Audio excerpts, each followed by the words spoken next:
Драги мои, добро вечер и добре дојдовте уште едно издание Јаде бурек на ТВ Сонце. Морам да признам дека понекогаш и можеби сам си ја саботирам емисијата, но морам да признам дека имам одговорност према гледачите, без оглед на мојата каква е ситуација и состојба и воопшто со емисијата и со мене лично, и мислам дека подолг временски период ве запоставив. Има неколку фактори на страна што ја многу не се потрудив да ги отворам темите. Значи вечерва повторно ќе бидат телефони, сосема на кратко. Размислете за што или чекате можеби тригер да ве потикне нешто од она што ќе го збориме, да се јавите во емисија. Но иако навистина некако мислев дека времето помина на вашите јавувања, вчера ненајавено 2 часа нон-стоп јавување од ваша страна, и ја мислам дека заслужува публиката, токму она да ја води емисијата, да говори за тоа што вие сакате, да кажете што вие мислите, без оглед дали некој се согласува, не се согласува и така натаму и така натаму. Дали сте стрейт или геј, дали сте атеист или теист, дали сте антитеист, дали сте рамноземјаш или сте про сајенс, не е важно. Важно е да си го кажете мислењето. Многу ми навикаат џабе збора. Знаете, да било џабе зборењето, не ми ке останевме. Очигледно, тоа што го збориме има некаков ефект. Не таков како што посакуваме да вратиме име, знаме, идентитет, кога е однес во однос на политиката и на понижувањата на национално ниво, но за мал милион работи морам да признам дека и тоа како. Дали сме помогнале некому, дали сме поттикнале некоја тема. И особено кога е тема од здравјето, еве како што со диабетичарите се вклучија. Ако првото јавување на гледачот ни еден коментар немаше, вчера добив десетина пораки, неколку јавувања, со што само покажува или се потврдува дека ситуацијата ете во тој здравствен домен е навистина критична, дека луѓето имаат проблем диабетичарите, иако па се јави гледач кој вика не е точно, не постои никаков проблем, све е совршено и перфектно во оваа наша земја. Тоа е работа на перцепција, секој си има право на своја, а оној што смета дека е тоа добро и треба да го сподели, добре дојдене, но и секој оној што смета дека има работа што треба да се сподели, а не е во ред, исто така треба да се сподели. Има само една табу тема кај мене, а тоа е не отварам тема за црквата. Не отварам тема за црквата, не само за мојата црква, за било која црква, религијска расправа кај мене, не. Затоа што сте добри, затоа што ми дадовте поддршка, подготвувам, собирам материјал за 2 направен од неколку документарци поврзани за Никола Тесла. Документарците се low budget production, така да кажам, и се поврзуваат со некои теории на заговор, кои можеби и не се, можеби и се. Се работи за бесплатната перпетум мобиле, чиста енергија, која велам перпетум мобиле, тука ми е погрешно, затоа што тоа е апарат кој постојано работи, создава енергија, бесконечно се движи, троши колку што е по законот за ентропија едноставно невозможно, нити некој некогаш го докажал. Туку за дека Тесла има еден факт кој е заборавен, а тоа е дека Тесла направил централа која произведува енергија и зрачи, како Wi-Fi од денеска што зрачи, од ништо. Од самиот поларитет, магнет, магнетното поле и гравитацијата произведуваат одредена енергија. Како што и секој телефон кој, кога збориш, он зрачи некаква енергија. Тоа е електрична енергија. Тесла има многу едноставно, но многу едноставно решение. Бесплатна енергија за сите.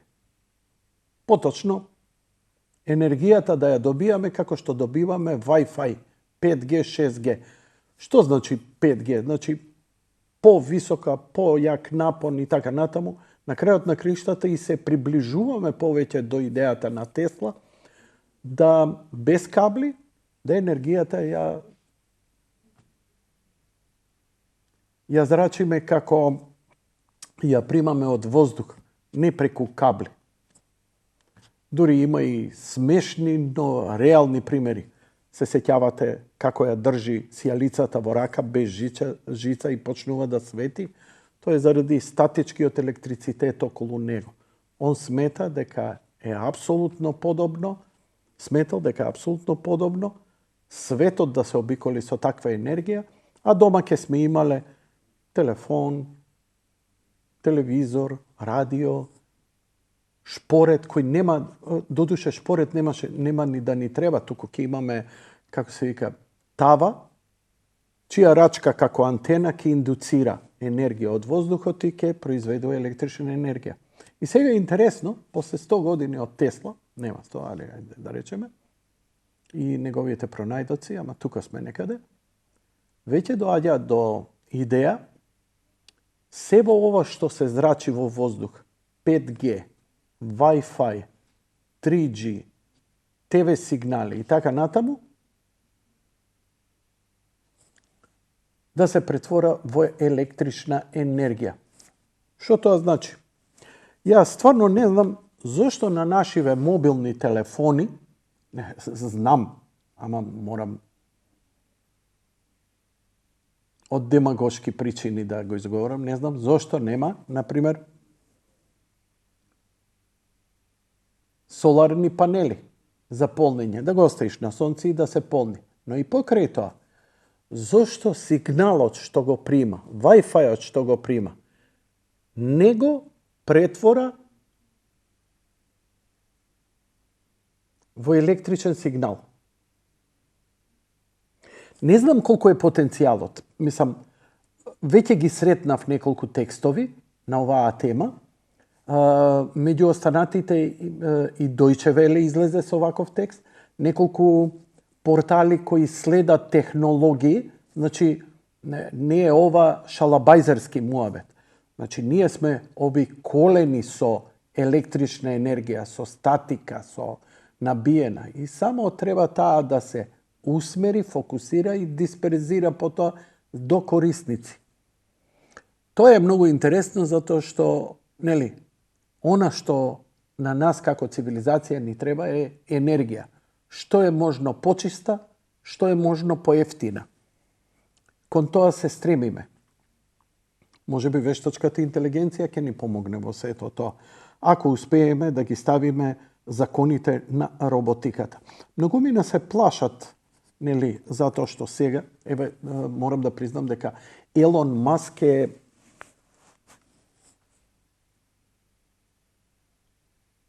навистина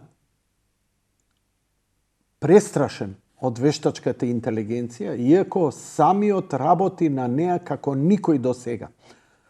Малку да ви појаснам. Тесла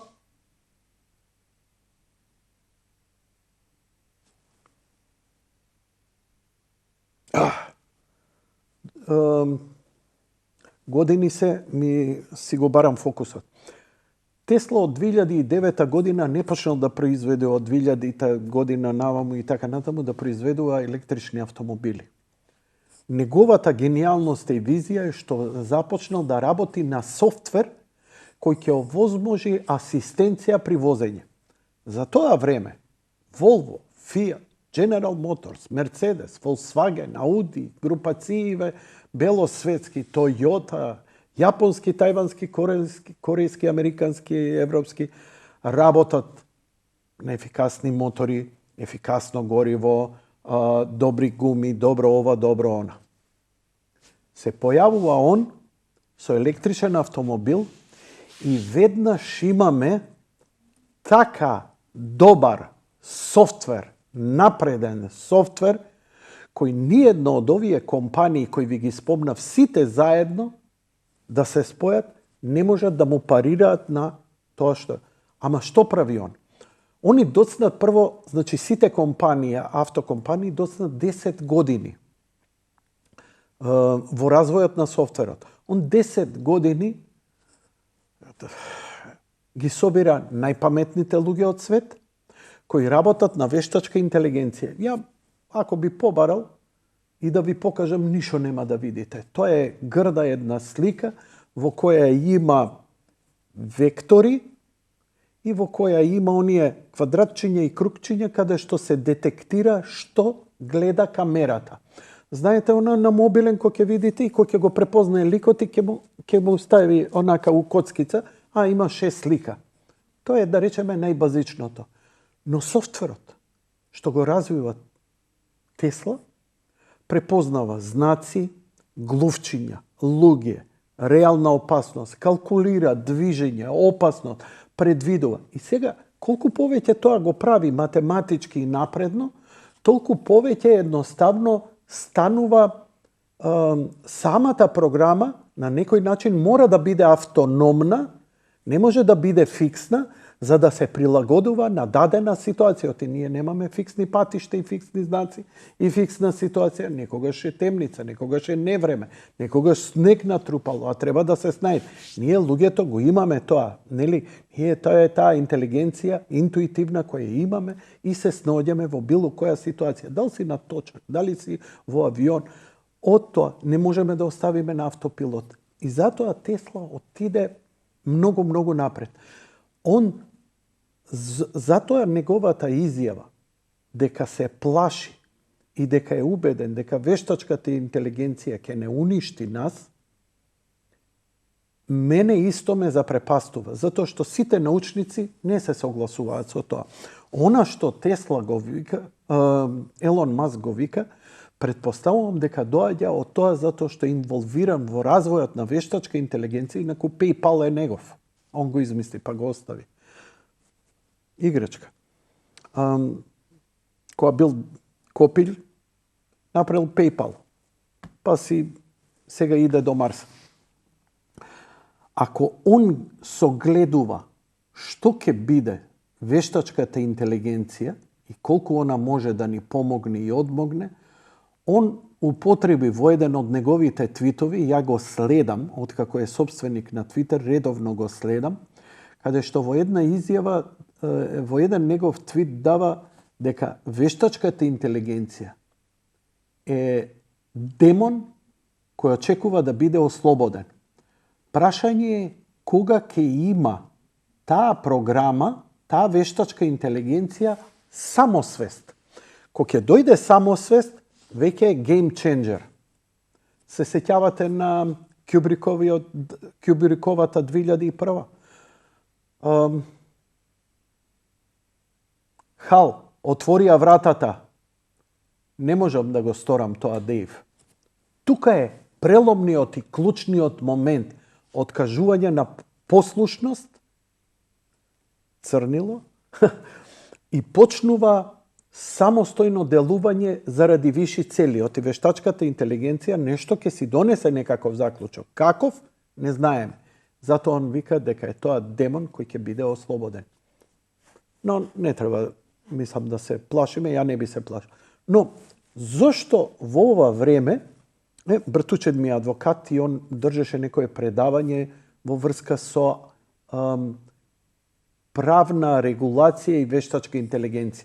Сега со вештачка интелигенција, ја бев првиот новинар кој во живо ви покажав еден разговор со вештачка интелигенција, па дури ја натерав да пишува песни, поеми, кои ви ги читав, нели, меѓу останатото. Веќе може да пишува трудови, да слика и така натаму. Чиви се правата? Има ли вредност? Авторските права, дали ќе бидат заштитени и така натаму. И сега, на страна сето тоа, Има еден писател, за мене е еден од оние кои ми се, како да кажем, Салвадор Дали, Пинк Флойд, Стенли Кюбрик, Монти Пајтон, Елиот, се од работите што ме обликувале, ме фасцинирале, ми отварале очи. Исак Асимов, писател на научна фантастика, но не само што беше извореден писател. Значи, го читаш, додека му ја читаш, книгата е толку поинтересна него најинтересниот филм. Нели, филмот е сервирано нешто, книгата бара малку интелектуален напор за перцепција и визуализација. Феноменален. Но технолошки е толку писмен, научно толку поткован. И он прави една книга, збирка од раскази и ја објавува, се вика Ја робот. Јас роботот. Робот е од полскиот збор работник, работ. Ја твој слуга, ја твој работник. Робот или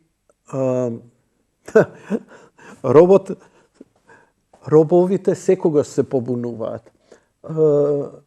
За да функционира роботот добро, човештвото измислува роботи, човеколики, па дури и многу налик на човекот.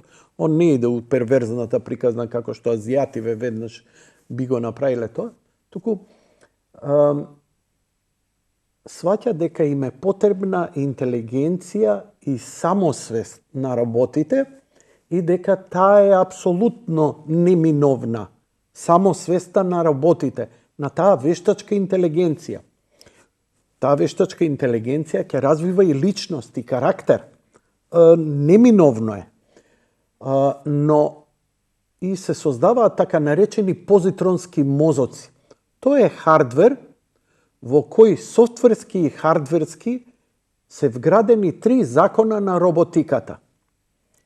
Дозволете ми малку концентрација за да ги изговорам, затоа што сум убеден дека ги знам на памет. Роботот не смее да повреди човечко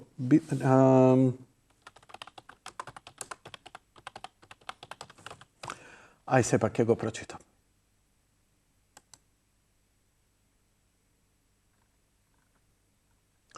Роботот не може да повреди човек. Не мораш да го дадеш екранот. Ја денеска сум само бендисан. Само ја у екран. Гледајте мене. Тоа е вештачката интелигенција. Ке има суета. Демонот има суета. Сака да биде виден, сака да биде слушна, сака внимание. Така ќе ги препознаеме. Нема врска. Слушајте вака. Роботот не може да повреди човек, ниту со неделување да дозволи човекот да биде повреден. Значи, роботот, тој е првиот закон на роботиката и основен. Тој е најпримарниот. Роботот не смее да повреди човек или со негово неделување или пасивност да дозволи повреда на човек. Значи, мора да реагира, да се обиде, да спаси човек. Тоа е мој првиот и основен закон. Вториот закон. Роботот мора да ги слуша наредбите кои му се дадени од страна на човек, освен кога таа наредба е во спротивност со првиот закон. Значи, ние можеме да му наредуваме што сакаме на роботот, но никогаш не смееме да му дадеме таква наредба, или, може би свесно или несвесно, која наредба би можела да повреди човечко битие или да насочиме да повреди човечко битие. Значи, дури еве, викаш, ај стави струја тука и си мислиш дека правиш добра работа. Роботот одбива, затоа што знае дека тоа може да предизвика тоа и да повреди и така натаму. Значи, а камоли да го натера да роботот убива, да прават војска. Тоа е феноменално, уште пред времето, уште пред Матрикс е ова е 50 години. И третиот закон е дека роботот мора да се заштити доколку ова правило не е во спротивност на првите два закона. Во суштина, роботот мора да се штити себе си и своето постоење, и своето тело, својата екзистенција. Или ако не скапа машина, си ја платил некој, мора да се пази себе си. Освен ако тоа не е во спротивност со првите два закони. Не смее да повреди човек, ниту со наделување да дозволи да биде повреден, мора да слуша наредби од човекот, освен ако се во спротивност со првиот закон, и мора да се пази себе си, освен ако е во спротивност со првиот и вториот. Овие три закона на роботика, он ги имплементира како неменлив софтвер и хардвер и прави една цела психоанализа на логички ситуации во кои би се нашло утре цивилизацијата и човештвото врз основа на овие три закона на роботика. Mind blowing. Ако не сте го прочитале до сега, на здравие. Ако сте го прочитале, не ми е гајле, јас ќе ви кажам дека успева до крај на својот живот сите негови книги и деланија од фондација или foundation, задужбина, како веќе се нарекува, да ги спои со роботиката, подчеличното небо и сите други негови книги во еден универзум на стотици, илјади, па и милиони години на човекова цивилизација која се провлекува. Сега ќе викате, нели, па во задужбина, во Foundation нема роботи. Да, нема роботи, но Задужбина и земја, после трите книги за задужбина, за Foundation, после трите книги, он пишуваше неколку, се вика Задужбина и земја, Foundation and Earth, и има уште една. И што е во суштина, колку ме фасцинираше ликот, еден рандом лик е клучен за се што ќе се случи во историјата, во галаксијата.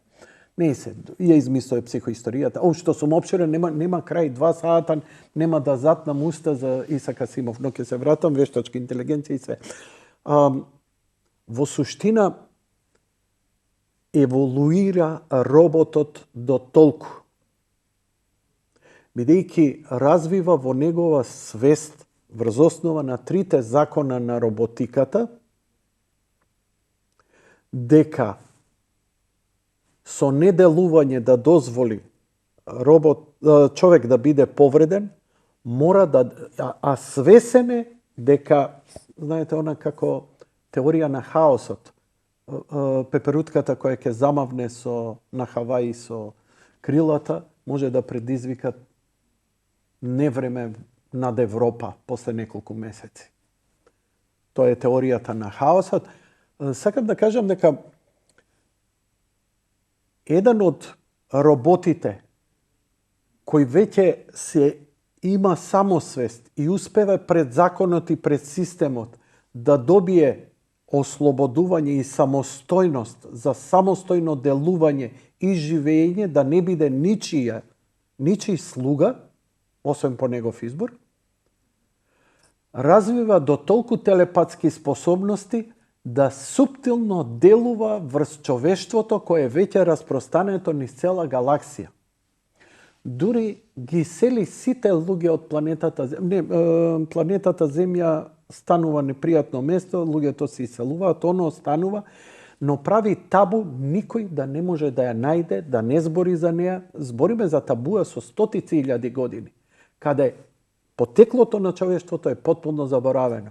Да овој лик конечно се сретнува со него и да свати дека он е епицентарот преку кој се делува најдобро што може да развива и да го штити човештвото од закани, од повреди. Секако невозможна мисија, но он прави максимално што е можно во него. И мислам, ова е mind-blowing до каде иде. Значи, Исак Асимов има една позитивна работа, дека вештачката интелигенција можеме да ја контролираме ако и ставиме законски рамки. Овие три закона за мене се совршени како морално-етички норми во која секоја вештачка интелигенција би требала да ги има. и да биде свесна за нив. Значи, збориме ова малку подоцна ќе биде кога вештачката интелигенција ќе се развие. Ако дојде до самосвест, ова треба да и биде биосот. Што е биосот? Биосот е како ние. Биосот е што и да немаме мозок, ние, што се вика, да немаме свест, лик, да се отвориме и да сме табула раза, на ништо да не се сеќаваме, ние знаеме дека кога да почувствуваме жет и знаеме дека треба се напиеме вода, иако немаме свест за тоа. Дека имаме потреба да идеме по мала нужда и знаеме како да го направиме тоа. Тоа е биосот. Или имаме потреба за размножување и знаеме како да го направиме тоа без некој да ни кажува. Знаеме како да преживееме, како да се храниме, се плашиме и така натаму. Тоа се некои работи кои ние како ги имаме како човештво, како подсвест. Значи, ние сме интелигенција, но не сме анархична. Ние сме ставени во правила. Ние имаме правила како да преживееме, зошто да преживееме и така натаму и така натаму. И ние дури имаме право да си ги кршиме нашите инстинкти, да ги надминуваме, да ги деградираме, да ги изопачуваме. Тоа ни е слободата која ни е дадена. Джордан Питерсон, само секогаш го цитирам, прави што сакаш, ама ќе сношиш и мора да сношиш и прифати да сносиш одговорност за се што правиш. Без оглед дали ти мислиш дека е добро или лошо. Свест за одговорност, па после прави. Не е проблем. Така што мислам дека не знам како да стапам у контакт со Елон Маск, а предпоставам дека е доволно интелигентен и можеби има некакви причини зошто законите за роботика како вакви не можат да се стават како логичка реченица која ние ја разбираме, нели? Ние добивме нашите закони за роботика се 10. За роботика се 3, за човекот се 10 закони. Не лажи, не кради, не убивај, не врши прељуба, не сведочи лажно и така натаму. Така и ги добивме на писмено. Ние сами си ги даунлодиравме. Дали ќе ги прифатиме или не, тоа е слободата што имаме. Вештачката интелигенција ќе биде нешто што нема емпатија. Што значи емпатија? Емпатија е во суштина она што им фали на педофилите или социопатите, страдање на човечко битие. Дури и животните го имаат тоа. Тоа не е интелигенција, тоа не е душа, тоа е веќе инстинкт. Да сочувствуваш со туѓо страдање. Да се потрудиш да не повредиш или да почувствуваш нелагодност. Извитопереност има, принудна, физичка, психолошка, ментална, демонолошка, секаква се случува. Тоа е многу тешко да се разлучи. Криминолозите тоа многу добро го знаат и се соочиле со се и се што. Ние сме во суштина сите имаме емпатија. Едни спрема други. Ако ништо друго, еден лайк на Фейсбук е некаков минимален, минорен, беззначаен чин на емпатија.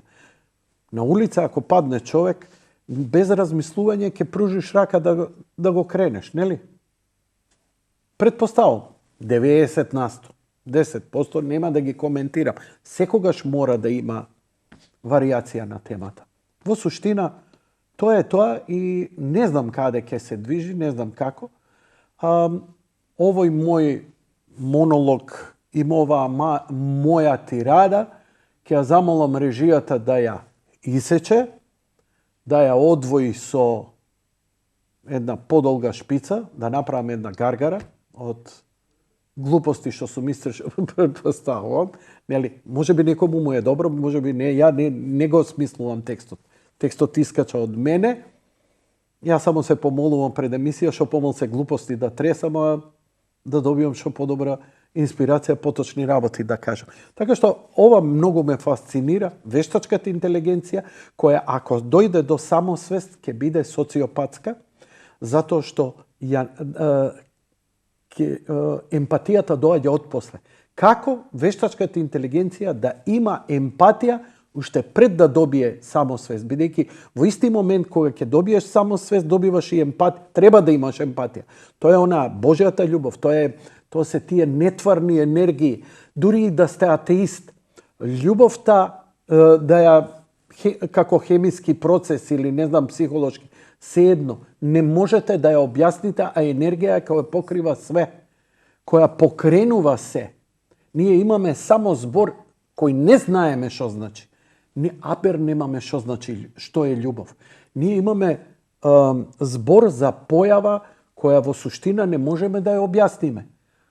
Таа е во исто време и енергија која се манифестира преку наше делување, неделување. Нашиот однос кон нештата е во суштина љубовта или емпатијата или психолозите како сакаат. Уште две реченици морав да развезам за да режијата си го спреми. Ништо не им кажав што ќе правам, појма немав нија. После овој долг джингл ќе ги вклучиме телефоните. Нема тема, ќе зборите за што сакате вие. Отворени се темите. Имаме бугарски устав, имаме предвремени избори, имаме војна во Украина, имаме криза, имаме блокада на Охрид, човече. Ми се плаче за златниот Охрид да му се упропасти сезона. Не се. Киниме!